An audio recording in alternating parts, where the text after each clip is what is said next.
قرآن کریم کتاب الہی ہے، اس کے حوالے سے ایک سوال ذہن میں آ رہا تھا۔ آپ نے بھی دیکھا ہوگا، پھرتے رہتے ہیں، جاتے رہتے ممالک میں، جو عرب لوگ ہیں میں نے بھی دیکھے ہیں، یہ تراویح میں بھی قرآن پاک لے کھڑے ہو جاتے ہیں اور پڑھتے بھی کافی ہیں، ان کی زبان بھی عربی ہے۔ اور ہمارے لوگ جو بر صغیر میں ہیں وہ صرف ادب اور اس کو چومتے ہیں اور پھر الماری میں رکھ دیتے ہیں، پڑھتے بہت کم ہیں۔ اب دونوں یہ جو قصے ہیں، اس میں سے جو کتاب کا اصلی مقصد تھا اس میں سے قریب ترین کیا ہے اور اس کی حقیقت کیا ہے، اور جو بزرگان دین اس کے حوالے سے کیا کہتے ہیں کہ قرآن کو کیسے کس طرح پڑھنا چاہیے؟ دیکھیے، یہ بڑا دلچسپ سوال ہے۔ آج کل لوگ جو ہے وہ کرتے بھی زیادہ ہیں، بہت ساری کنفیوژن جو ہے وہ ہے ہمارے ذہنوں میں۔ ایک طرف تو جو ہے وہ خود ہمارے جو بر صغیر کے لوگ ہیں، جو پڑھا لکھا طبقہ ہے، وہ اس بات کو بڑا کرٹیسائز کرتا ہے کہ قرآن کریم کا جو تقدس اور اس کی تکریم پاکستان یا ہندوستان میں یا پھر عجم کی دنیا میں ہوتی ہے، اس سے شاید ہم لوگ قرآن کریم سے جو فائدہ ہمیں اٹھانا چاہیے اس کو اٹھانے سے محروم رہ گئے ہیں، اور ہم نے اس کو طاق میں رکھ چھوڑا ہے۔ اور بہت سے شعراء کرام نے بھی جو ہے وہ اس کے اوپر کہا ہے، آج کے میں بھی کہا جاتا ہے۔ اور دوسری طرف جو ہے وہ عرب دنیا ہے جو کہ اس کو پڑھتی ہے، زیادہ پڑھتی ہے کیونکہ ان کی اپنی زبان ہے، اور شاید وہ اتنی تکریم جو ہے اس کی نہیں کرتے جس طرح سے ہم کرتے ہیں، اور بعض اوقات شاید وہ ڈفرینس آف کلچر اس قسم کا ہے کہ ہمیں برا بھی محسوس ہوتا ہے کہ جس طرح سے وہ بغیر غلاف کے قرآن کریم کو جو ہے وہ کسی بھی ہاتھ میں، دائیں میں، بائیں میں، اس میں اٹھا لیتے ہیں۔ اور اگر آپ مصر کی طرف آپ کا کبھی جانا ہوا ہو تو وہاں پر تو لوگ جو ہے وہ گلیوں میں بھی جاتے ہوئے قرآن کریم جو ہے وہ پڑھ لیتے ہیں، یعنی چلتے بھی جا رہے ہیں اور پڑھتے جو ہے وہ بھی جا رہے ہیں، اور پھر تراویح کے دوران بھی جو ہے وہ پڑھتے ہیں۔ ایک دو جگہوں پر تو میں نے قرآن کریم کو باقاعدہ انہوں نے سرانہ ہی بنایا ہوا تھا، جو ہے وہ ایک صاحب تھے، وہ بھی شاید عرب ہی ہوں گے۔ تو حالات جب ہم دیکھتے ہیں تو جس نے غلاف میں رکھا ہے اور آپ کے مطابق طاق میں اس کو رکھ چھوڑا ہے، اور دوسرا جو اس کو مسلسل پڑھے جا رہا ہے، دونوں کی زندگیوں میں تو کوئی فرق نہیں ہے۔ ایسا ہمیں کوئی ایسا بڑا فرق جو ہے وہ نظر نہیں آتا کہ معاملات میں کوئی بہت بڑا فرق ہو، یا ان کی انٹلیکچول کیپیسٹی یا ذہنی سطح اور شعور میں کوئی بہت بڑی جو ہے وہ تبدیلی آ گئی ہو۔ تو پڑھنے والا بھی وہیں پہ کھڑا ہے اور طاق میں رکھنے والا بھی وہیں پہ کھڑا ہے۔ جی، تو غلطی کہاں ہو رہی ہے؟ کہیں تو ہو رہی ہے نا، کہ ایک ایسی کتاب جو ہدایت کی کتاب ہے، اس کو جو پڑھ رہا ہے وہ بھی وہیں پہ کھڑا ہے، بلکہ زیادہ شدت پسندی کی طرف شاید جا رہا ہو، جی، اور جو نہیں پڑھ رہا وہ اس حد تک بے عمل ہے کہ اس کو جو ہے وہ کسی چیز کا ہی جو ہے وہ پتہ نہیں ہے۔ تو خود قرآن کریم اس کا جواب دیتا ہے،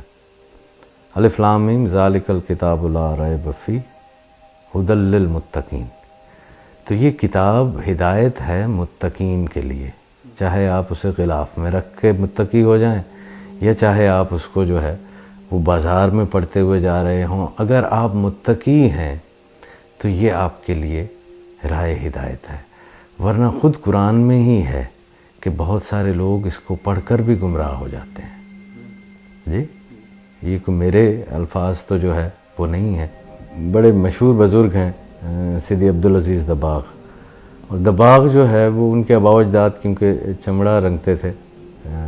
تو دباغ چمڑا رنگنے والوں کو جو ہے وہ کہا جاتا ہے۔ وہ کسی مدرسے میں نہیں گئے، کچھ پڑھے نہیں، نہ انہیں لکھنا آتا تھا نہ انہیں پڑھنا آتا تھا، اور جو تعبیرات انہوں نے قرآن کریم کی ان آیات اور احادیث کی ہیں جو متشابہات میں گنی جاتی ہیں، ویسی کوئی تعبیر نہیں کر پایا، اور علماء نے ان کی تعبیرات کو تسلیم کیا، ان کی ان تشریحات کو تسلیم کیا۔ ان سے ان کے ایک شاگرد تھے، انہوں نے پوچھا کہ جتنے بھی اولیاء ہیں ان کو نبی کریم صلی اللہ علیہ وآلہ وسلم سے کچھ نہ کچھ ورثہ میں ملتا ہے، تو سیدھی آپ کو کیا ورثہ میں ملا ہے؟ تو انہوں نے فرمایا کہ مجھے امیت جو ہے وہ ورثہ میں ملی ہے۔ امیت کہتے ہیں پڑھا لکھا نہ ہونا۔ جی ہمارے آقا نامدار پڑھے لکھے تو نہیں تھے، کسی مدرسے میں جو ہے وہ نہیں گئے۔ جو آپ کے صحابہ تھے وہ کتنے پڑھے لکھے تھے؟ جی کوئی ایسے پڑھے لکھے نہیں تھے، کوئی فلسفیوں کا تو زمانہ نہیں تھا، سارے وہی تھے جو آپ کے آنے سے پہلے جو ہے دوسروں کے حقوق سلب جو ہے وہ کیے ہوئے بیٹھے تھے۔ تو پڑھنے لکھنے سے ہی اگر ہدایت آ رہی ہوتی تو پھر تو کہانی جو ہے وہ مختلف ہونی تھی۔ ہاں ادب سے بہت کچھ آیا ہے، جو پڑھا لکھا نہیں بھی تھا اور جس نے ادب کیا تو اس کو ادب سے بہت کچھ جو ہے وہ مل گیا۔ کہتے ہیں نا کہ با ادب با مراد، بے ادب بے مراد۔ یہ ہم ایک ایسی کتاب کی بات کر رہے ہیں جس کو بغیر وضو کے چھوا نہیں جا سکتا۔ جی اس کے پیچھے پوری ایک سائنس ہے کہ آپ اس کو عام کتاب نہیں سمجھیں، آپ اس کو انسان کا علم نہیں سمجھیں۔ یہ محمد کا کلام نہیں ہے، یہ خدائے محمد کا کلام ہے صلی اللہ علیہ وآلہ وسلم۔ جی تو اس کو جب پڑھنا ہے تو اس کے لیے پھر تیار ہونا ہے، یہ کوئی سٹوری بک نہیں ہے۔ جی آپ کی باڈی کو بھی تیار ہونا ہے، اور جب آپ کی فزیکل باڈی اس پروسیس میں سے گزرتی ہے تو آپ کا شعور بھی پریپیئرڈ ہوتا ہے کہ یہ کہاں پر ہے۔ جی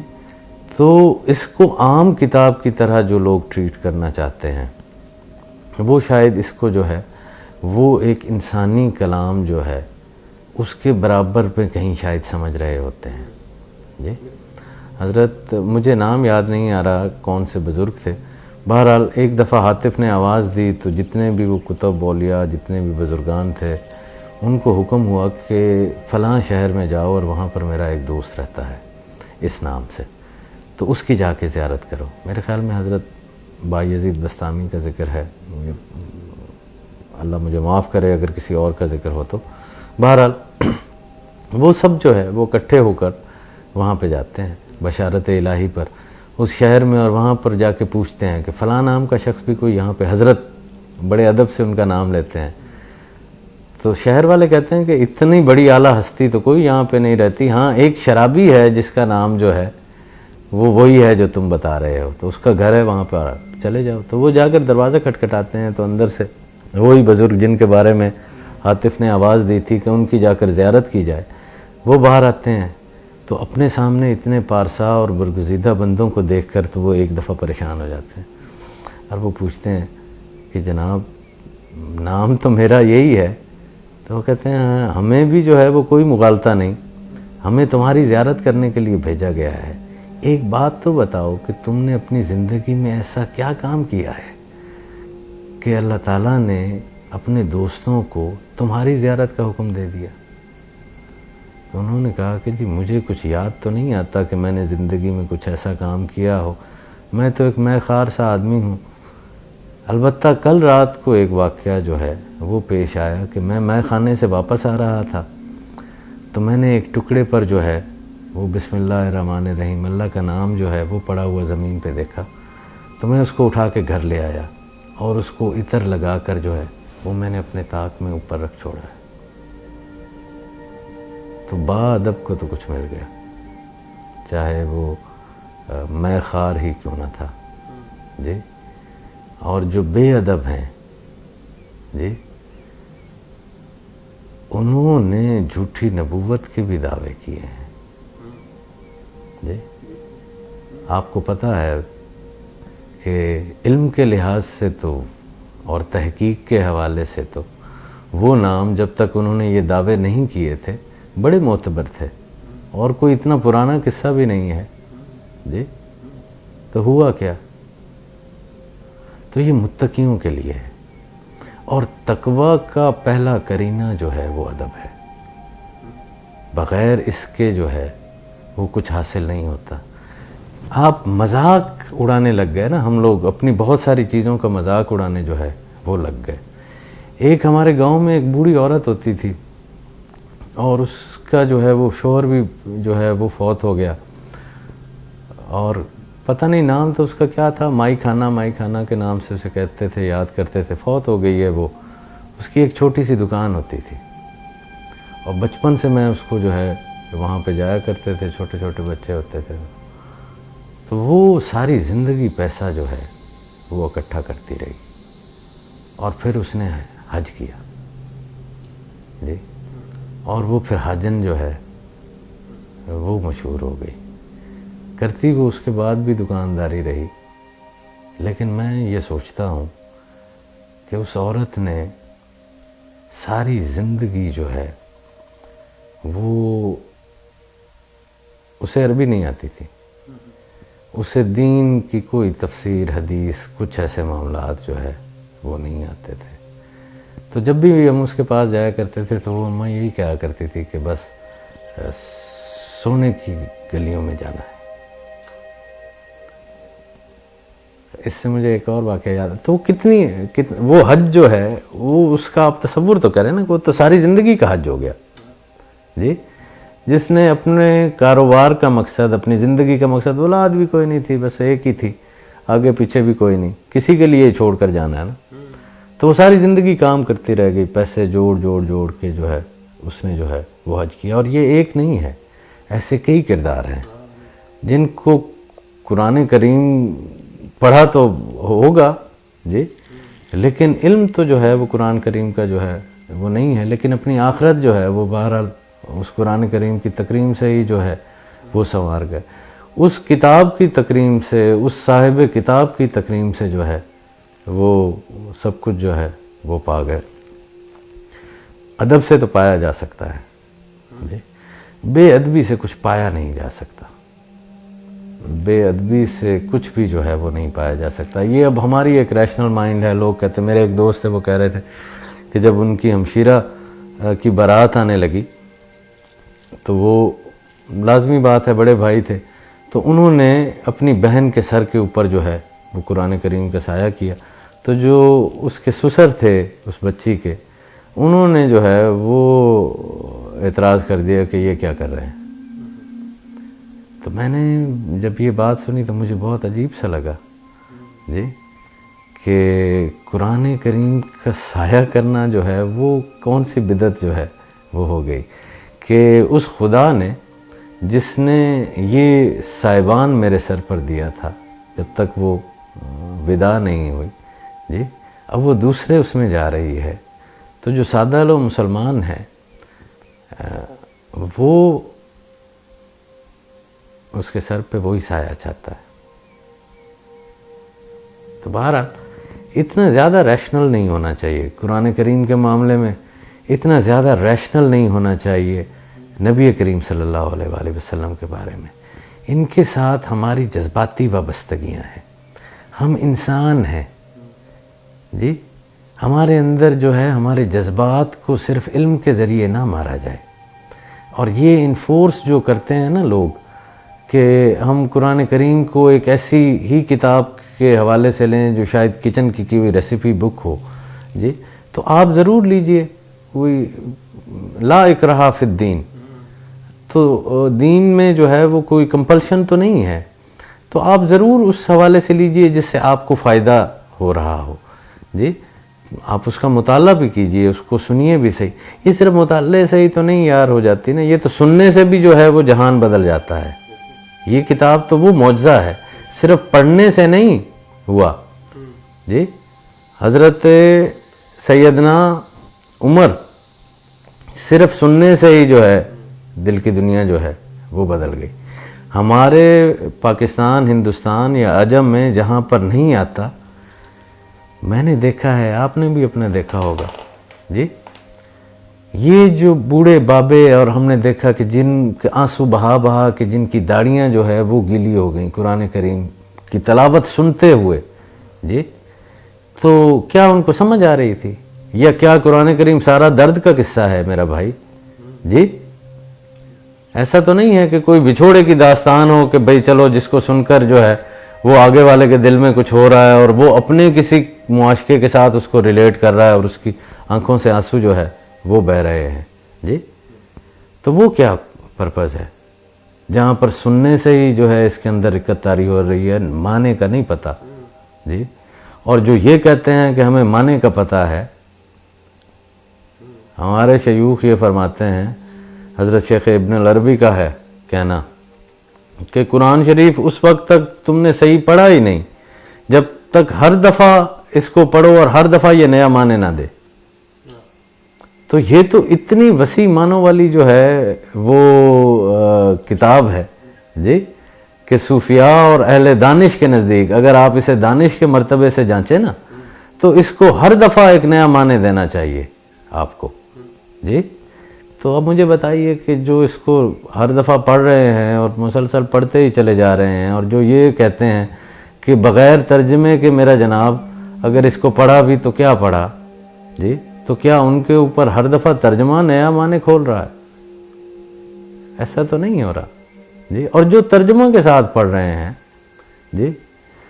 اور جو اب یہ ایک نیا ٹرینڈ ہے کہ جناب آپ صرف ترجمہ ہی پڑھ لیں تو وہ بھی جو ہے وہ بہتر جو ہے وہ ہے۔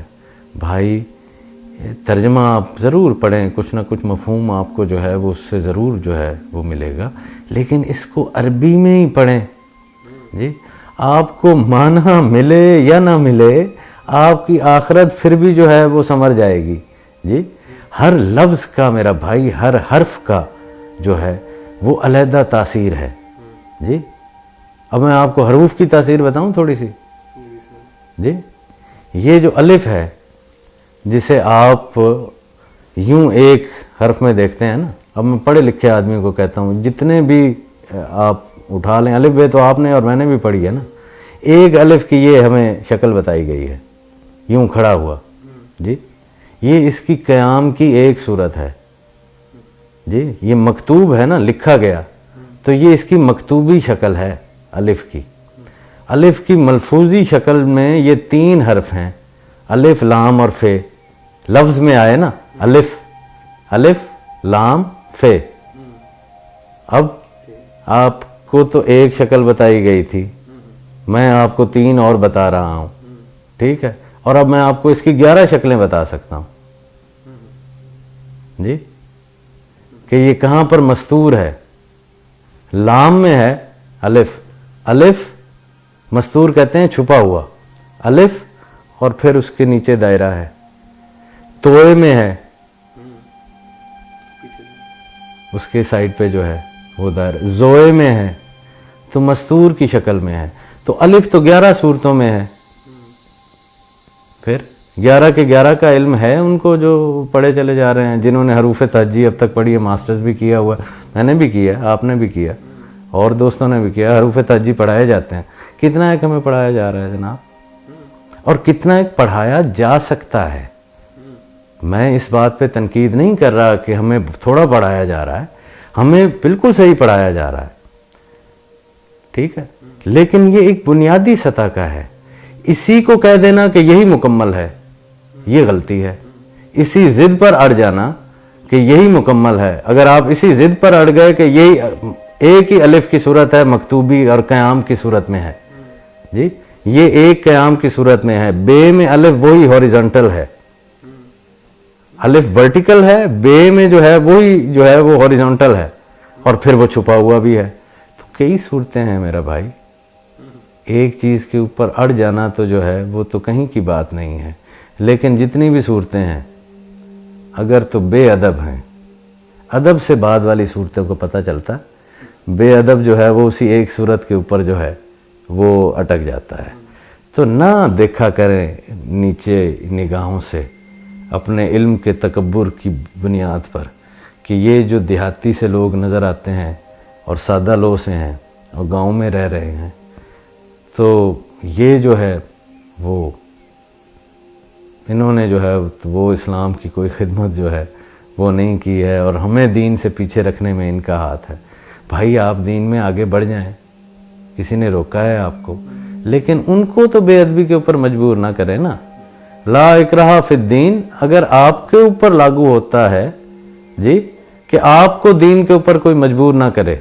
جی، آپ لبرل رہنا چاہتے ہیں ٹھیک ہے، آپ کو کوئی دین کے اوپر جو ہے وہ کسی کو حق بھی نہیں پہنچتا، صحیح ہے، لیکن آپ بھی اپنا یہ لبرلزم اور آپ اپنی یہ جدت جو ہے وہ ان روایت پسندوں کے اوپر نہ تھوپیں۔ تو عدل جو ہے وہ دونوں صورتوں میں ہو سکتا ہے۔ جو آزادی آپ اپنے لیے کلیم کر رہے ہیں وہی آزادی جو ہے وہ دوسرے کو جو ہے وہ دیں۔ تو عرب دنیا اس کو جس طرح سے پڑھ رہی ہے ٹھیک ہے، اور اس سے جو بھی فوائد حاصل کر رہی ہے وہ ان کا عمل ہے۔ اللہ تعالیٰ جو ہے ان کو اللہ اور اللہ کی مخلوق کا معاملہ ہے جی، اور جو ان پڑھ دیہاتی اجمی جو عربی گالیاں بھی بکے تو سمجھتے ہیں کہ قرآن اور حدیث جو ہے وہ پڑھ رہا ہے اور خوش ہو جاتے ہیں جی، جو مدینے کے حضرت شاہ عبد اللطیف سرکار بھٹائی علیہ رحمت، آپ نے حج پر جانے کا ارادہ فرمایا اور حج پر جا رہے ہیں تو وہ قافلے جایا کرتے تھے پرانے زمانوں میں، تو ایک قافلے کا ہمراہ ہو لیے اور 2-3 راتیں ان کے ساتھ 2-3 پڑاؤ قیام کرنے کے بعد انہوں نے اپنا بوریا بستر اٹھایا اور واپس جو ہے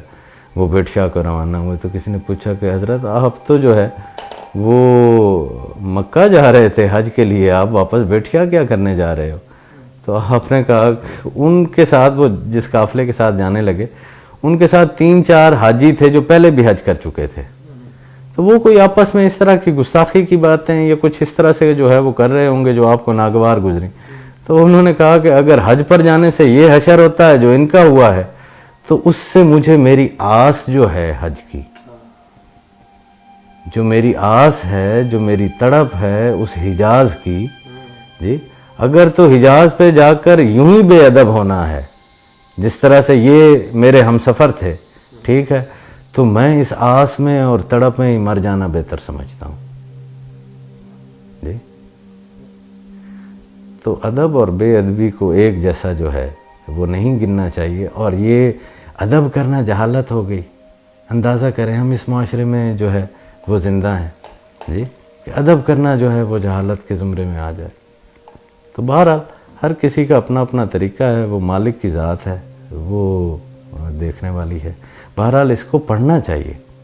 جی۔ قرآن کریم خود کہتا ہے، سورہ مزمل جو ہے اگر آپ اس کو پڑھیں تو یہی درس دیتا ہے کہ اس کو مجھے پتہ ہے تم اس کو پورا نہیں پڑھ سکو گے، تو رات کو کبھی بھی ٹھیک ہے 1-2 آیات جو ہے وہ پڑھ لیا کرو۔ تو وہ جنہوں نے اس کو غلافوں میں ہی چھپا کر جو ہے وہ طاقوں کے اوپر رکھ دیا ہے، تو وہ یہ تو ضرور کریں جی کہ ایک آدھی آیت تو جو ہے وہ پڑھ لیا کریں جی۔ کتنے لوگ ہیں ہم میں سے سب نے یہ ترجمے تو پڑھے ہوئے ہیں نا،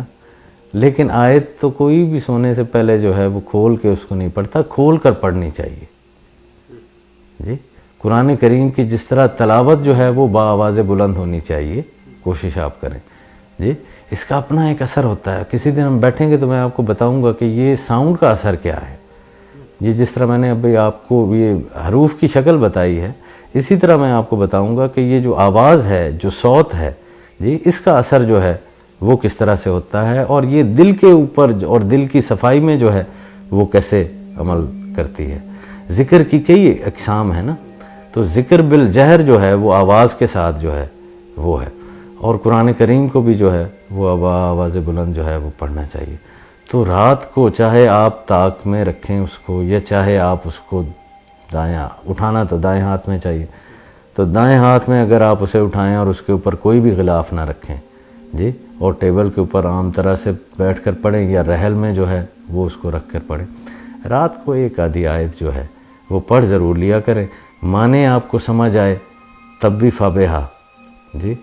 اور معنی اگر آپ کو نہ بھی سمجھ آئے تب بھی فابہا، لیکن خدا کریم نے کیونکہ حکم دیا ہے کہ اس کو پڑھ لیا کرو، تو قرآن کریم انتظار کرتا ہے۔ مجھے یاد ہے حضور قبلہ عالم غریب نواز حضرت خواجہ نور محمد مہاروی علیہ رحمت کی بارگاہ میں عصر سے لے کر مغرب تک جو ہے وہ میرے حضرت صاحب نے مجھے فرمایا تھا، میرے پیر مرشد نے، کہ 7 دفعہ جو ہے وہ سورہ مزمل جو ہے وہ پڑھا کرو۔ تو میں سفر میں رہتا تھا، تو جب وہ جاؤں وہاں پر تو تب جو ہے وہ پڑھنا نصیب ہو جی۔ ایک دفعہ میں سفر سے واپس لوٹا واصف، اور یقین کرو جب میں نے وہ قرآن کریم اٹھایا ہے نا اور میں نے کھولا اور سورہ مزمل پر پہنچا، تو اب یہ اس کو عقل و خرد کے اوپر تولیے گا نہیں، مجھے یوں لگا کہ